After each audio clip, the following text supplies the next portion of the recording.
Students, now it's the second information about deforestation. Deforestation, इसमें forest word से पता चल रहा होगा जंगल की बात हो रही है, लेकिन जब डी लग गया उसमें यानी वो जंगल कटकर हट गया, यानी इंसानों द्वारा जब काट कर जंगल को ज़मीन को साफ कर दिया जाता है तो इस प्रोसेस को डिफॉरेस्टेशन कहते हैं। इससे क्या होता है, पेड़ों के कट जाने से धरती पे रहने वाले बहुत सारे क्रिएचर्स को इफेक्ट होता है। Loss of trees and its effect on the earth and it's creature, यही हमारा आज का टॉपिक है इस इंफॉर्मेशन में।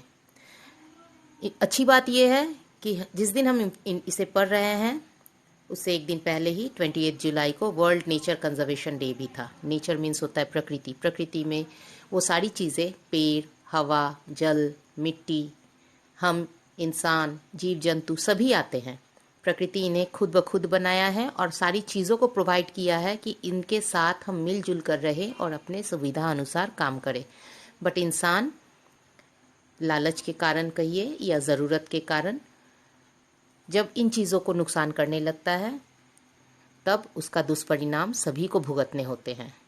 तो आज का second information is related to the deforestation और आपके सोच के लिए भी खुराक है कि सोचिए कि क्या होगा अगर हम इन सारे नेचुरल चीज़ों को, नेचर को कंजर्व ना करें तो आगे बढ़ते हैं।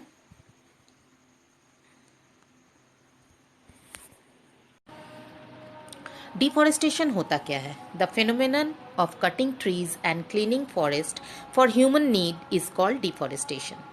एक ऐसी घटना जिसमें लोग बहुत बड़े ज़मीन जहाँ पे पूरा फॉरेस्ट कवर हुआ करता है उसे काटकर, वहाँ जंगलों को काटकर, पेड़ों को काटकर खाली कर देते हैं।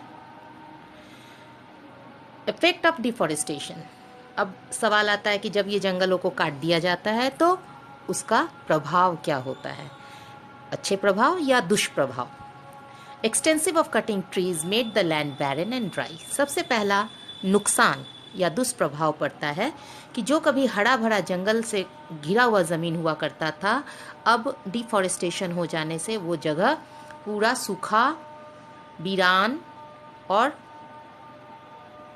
एकदम वीरान सा दिखाई देता है, सूखा हुआ सा दिखाई देता है। सबसे पहला इफेक्ट होता है कि ज़मीन सूखी हो जाती है।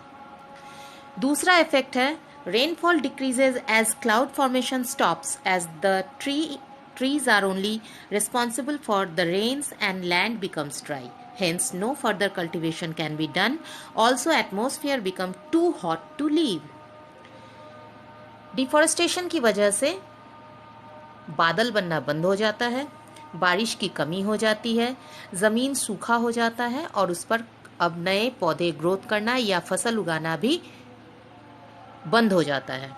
साथ ही साथ एटमॉस्फेयर इतना गर्म हो जाता है कि उस गर्म एटमॉस्फेयर में ज़िंदा रहना किसी भी क्रिएचर्स के लिए संभव नहीं है। यहाँ पिक्चर्स में आप देख रहे हो कि दो पिक्चर साथ में है, एक जहाँ पे पेड़ पौधे हैं उसके ऊपर बादल भी बन रहे हैं, बारिश भी हो रही है और वो पानी ज़मीन को गीला भी रख रहा है, जबकि दूसरे पिक्चर में जहाँ ज़मीन में थोड़ी बहुत अगर पानी है भी तो सूरज की गर्मी उसे सुखाकर इवोपोरेट कर क्या कर रहा है, भाप बना दे रहा है और वहाँ बारिश भी नहीं तो पेड़ पौधे भी नहीं और ज़मीन भी सूखी हुई है। तीसरा इफेक्ट है डिफॉरेस्टेशन का, dangerous gases released by human activities create problem for human only as there are no trees to purify air for us. तीसरा सबसे इम्पॉर्टेंट है, जो एटमॉस्फेयर, हवा जिसमें हमारे जीवनदायिनी गैस ऑक्सीजन भी रहता है, उसमें हमारे द्वारा किए गए काम यानी इंसानों के द्वारा बहुत सारे काम, जैसे कि यहाँ हम लोग देख रहे हैं लकड़ी जलाना, स्प्रे यूज़ करना, गाड़ियाँ चलना, ज़मीन पेड़ पौधों को काट के रोड और इंडस्ट्रीज़ लगाना, जिसकी वजह से काफ़ी सारे जहरीले गैस हवाओं में मिल जाता है और ये हवाओं में मिल जाने से उस हवाओं में ऑक्सीजन की मात्रा कम और बाकी गैसेस की मात्रा बढ़ जाती है, जिससे हमें सांस लेने में तकलीफ होने लगती है। हम इंसानों को ही नहीं, वो सारे जानवर जो सांस लेते हैं उन्हें दिक्कत होने लगती है। इसका मतलब जो पेड़ कभी हमारे एटमॉस्फेयर को, हमारे एयर को प्यूरिफाई करता था, अब वो खत्म हो जाता है और वैसे स्थिति में सांस से संबंधित बीमारियां पनपने लगती है और हम कहते हैं कि हमारा एयर पॉल्यूशन बढ़ गया है। दूसरा देखो, यहाँ ज़मीन के नीचे का पानी भी ख़त्म हो जाता है जिससे ज़मीन फटने लगती है। ये ऐसा ज़मीन रहने लायक भी नहीं होता, खेती करने लायक भी नहीं होता। तो बच्चों, तुमने देखा कि किस तरह से इफ़ेक्ट होता है हमारे धरती पर, आसमान में, और जंगलों को काटने से ज़मीन कैसे फटने लगती है। और सबसे महत्वपूर्ण इफेक्ट होता है डिफॉरेस्टेशन का। Animals are left without home, food and water to live, because if there are no trees there will be no food, no water and also no hiding place और होम फॉर एनिमल्स। हम सभी जानते हैं कि इंसान को छोड़कर बाकी सारे जीव जंतु जंगलों में रहा करते हैं, और जब इंसान अपने लालच की वजह से इन जंगलों को काट देता है तो एक तरह से हम उन जानवरों को बेघर कर देते हैं, उनके खाने पीने का सामान हम बर्बाद कर देते हैं। और इससे क्या होता है, वो जंगल के जगह हट जाने से वो हमारे बीच आ जाते हैं और हम उन्हें क्या करते हैं, वापस मार देते हैं ऐसे, या फिर उन्हें जूज में भर देते हैं। इससे क्या होता है कि स्वाभाविक रूप से उनके ज़िंदगी जीने का सिस्टम बदल जाता है। ऐसे में जानवर, सारे छोटे बड़े जिस तरह के भी जानवर हैं, डिफॉरेस्टेशन की वजह से बेघर हो जाते हैं। हम इंसान भी इससे अछूते नहीं हैं। हम कहते हैं कि हम वहाँ बिल्डिंग बना के रह रहे हैं, उस जगह पे रहने के लिए बिल्डिंग तो मिल जाती है, लेकिन हम भूल जाते हैं कि हमें खाने के लिए, सांस लेने के लिए और पीने के लिए पानी इन्हीं चीज़ों से मिलती है। और वापस फॉरेस्ट का इम्पोर्टेंस तब समझ में आता है। तो आपने देखा कि डिफॉरेस्टेशन से क्या क्या नुकसान हो रहा है। और आपने शायद सोचा होगा, जाना होगा कि कल की स्टोरी में काव्या भी अपने गांव को छोड़कर शहर आ गई थी। यहाँ तो मैं जानवरों की बात कर रही हूँ, और लेकिन वहाँ देखो, गांव को छोड़कर काव्या भी शहर आ गई थी। किस लिए? क्योंकि गांव में अब उसे रहने लायक, खेती करने लायक जगह नहीं बची थी। उसके खेत खराब हो चुके थे, नदियाँ सूख चुकी थी पेड़ कट जाने की वजह से, पानी का अभाव था, पीने का पानी, खेती का पानी, और इसलिए वो लोग शहर आ गए थे ये सोच के कि शायद यहाँ काम करके किसी तरह से खाने पीने का सामान और ज़िंदगी चलाने का काम पूरा हो जाएगा। तो देखा बच्चों कि डिफॉरेस्टेशन से कितने इफ़ेक्ट होते हैं। अब सवाल आता है कि अगर इतने नेगेटिव इफ़ेक्ट हैं तो हमें करना क्या चाहिए। तो सिंपल सी बात है, मैंने शुरू में ही कहा, 28 जुलाई वर्ल्ड नेचर कंजर्वेशन डे है। हर साल हम मनाते हैं, तो सिर्फ एक डे को नहीं, हम हर साल इसको पूरा कर सकते हैं। क्या करके? इन पेड़ पौधों को लगाकर, कंजर्व करके। हम खुद लगाएं, दूसरों को भी सजग करें, दूसरों को भी बताएं, और इस तरह से डिफॉरेस्टेशन को हम वापस अफॉरेस्टेशन में बदलकर पृथ्वी को फिर हरा भरा बना सकते हैं।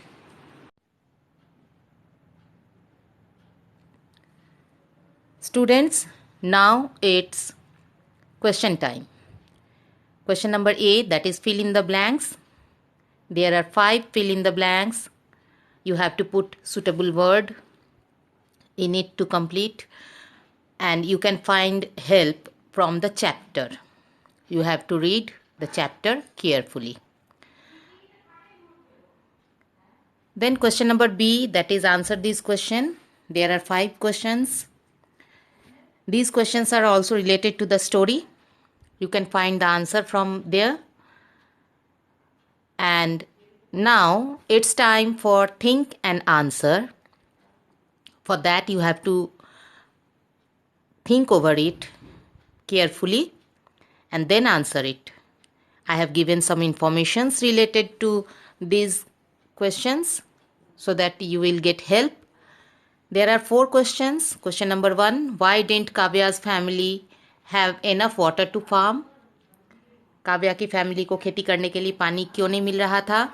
Why do butterflies follow rivers when they migrate? Butterfly जब माइग्रेट करते हैं तो रिवर को फॉलो क्यों करते हैं? Question number 3, can Kavya's family's journey also be called a migration? Give reasons for your answer. क्या काव्या के फैमिली जो गांव से शहर जा रहे थे, इस जर्नी को माइग्रेशन कहेंगे? इसके पीछे क्या रीज़न है, हाँ या ना? जो भी जवाब देना है आपको रीज़न के साथ देना है। And then question number 4, when she joins school, Kavya is a shy and quiet girl. How does she change by the end of the story? Kavya जब स्कूल में आई तब वो काफ़ी शर्मीली और शांत लड़की थी, लेकिन कहानी के अंत में हमने देखा कि वो बदल चुकी थी और वो काफ़ी चुलबुली और फ्रेंडली हो गई थी। उसके इस बदलाव के पीछे का कारण क्या है, आपको सोच के बताना है। I will also provide the answer sheet in link 2. You will get help from there. But before that, I will suggest you try to write your own first. That's all for today. God bless you.